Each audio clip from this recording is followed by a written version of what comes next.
Hej, dragi moji ljudi, evo stiže i treći deo sage o srodnim dušama u okviru priče o blizanačkim plamenovima, koja nema ni početka ni kraja, jer je bezvremena, kao i sam Bog. Idemo.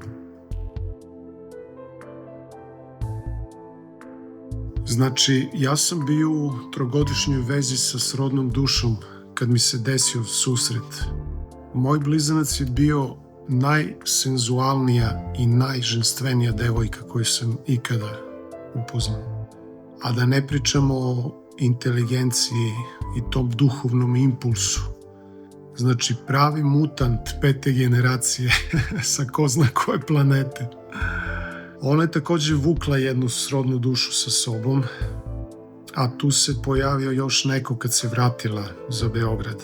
S obzirom da je ona mene prva prepoznala, očekivala je bezuslovnu ljubav i razumevanje. Stalno je drvila o tome, sećam se, o bezuslovnoj ljubavi, što mi je tada nesvesno govorilo da želi da je prihvatim u potpunosti, da je to. Ali ja uopšte nisam bio taj frajer. Brzo me je raskrinkala iznutra, ali i sebe.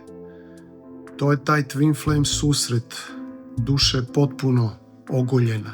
Tu tih par dana ste potpuno high, otkrivate jedno drugo zadivljeni i začuđeni, nekako polusvesni da ste se najzad pronašli.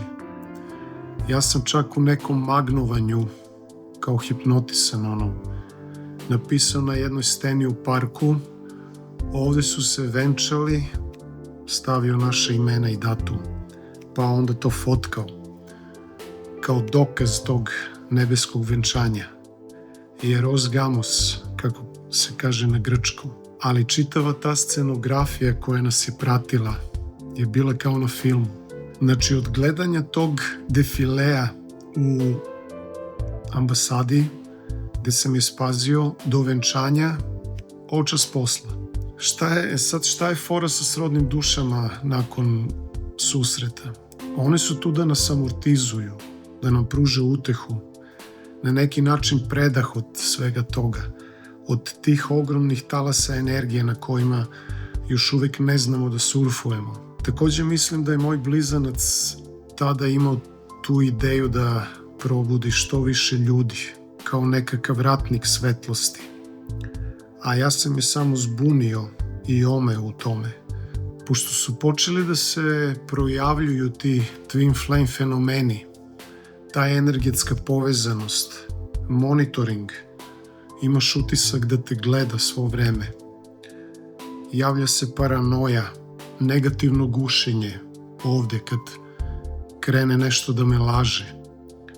Pazite, ona je ovdje, ja sam u Parizu. To je 2000 km. Ali te elementarne čestice nakon sudaranja i dalje utiču jedna na drugu. Naučno dokazano. Ona mi je zbog toga stalno postavljala pitanje: ko si ti? Kad mi je jednom pustila poruku odavde: volim te. Ljudi, meni je sam organ srca zaigrao. Shvatate tu silinu ljubavi. Sad, pošto ta ljubav nije moguća na samom početku, mi onda tako žestoko povređeni gledamo da sve to zatrpamo, zaboravimo, da nekako sa tim nastavimo da živimo ovdje u 3D, sa svojim srodnim dušama koje nas navodno vole, upregnuti u nekakve poslove da bismo preživjeli. Neki čak poveruju u to. Sve je okej, pa on me voli, pazi me, imamo dobar odnos.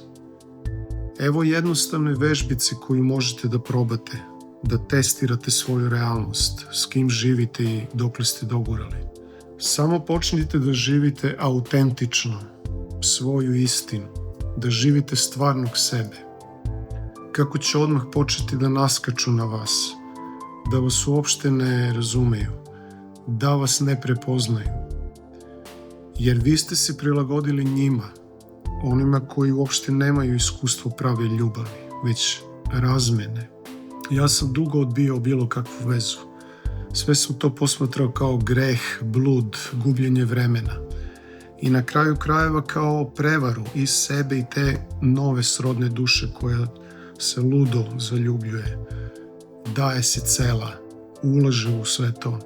Dugo mi je trebalo da promenim mišljenje i da pustim nekoga u život. A to je opet po Božjem promislu imalo veze sa mojim blizancem. Sada mogu da tvrdim da od srodnih duša možemo mnogo da naučimo, naročito od karmičkih, i da su one u stvari stepenice ka blizancu. Nastavljamo u sledećoj epizodi. Zaprati kanal za svoj rast i razvoj u životu i vidimo se uskoro.